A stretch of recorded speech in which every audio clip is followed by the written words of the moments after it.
Today, we on the road. We're gonna go to the car wash real quick, man. Let's wash up the Merc. Get us a quick vac in before we go to today's job. I have to work today, but something light and simple. So yeah, let's ride over to the car wash, man. I promised myself this shit won't happen again, but yeah. I don't know where to start. I don't know how to start. I don't know where to begin. Fuck it, I'm going straight in. I guess it, man, cause I chose the beats over the street. This shit ain't the same, homie. I thought you were my main homie. You put dirt on my name, homie. Y'all niggas and chains, don't know you wrong. I keep that thing on me. Better stay in your lane, homie. Been going crazy since.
Jewels, and let me sit laden pulls, hit him with a quick blaze and tools. He said he wasn't a fan of us, coming at me with a camera. See me and become a And the Merc is all done, I got the fully, I'm about to be bullied from KC and more in Canada.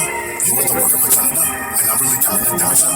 Nobody wanna be showed up, they send in one verse and they hold up. I send them my verse and they go bust, another verse out the minus a stove cut, cause they go nuts. All done. Microphones giving no fucks, I'm liking how things turned out.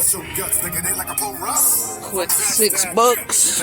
Wash up my car. I get my adventures right at Saks. That smelling my riches will get your bitches hat max. So wash, vac. Black cat. I'll see y'all when we make it to those 100 subs. Once we make it to the 100 subs, guys, I think we gonna put tents on the Merc. And guess what? We 5 subs away. Woo! We in there. It's Mercury Lifestyle. Make sure you like, comment, and subscribe. And I'll catch y'all on the next run.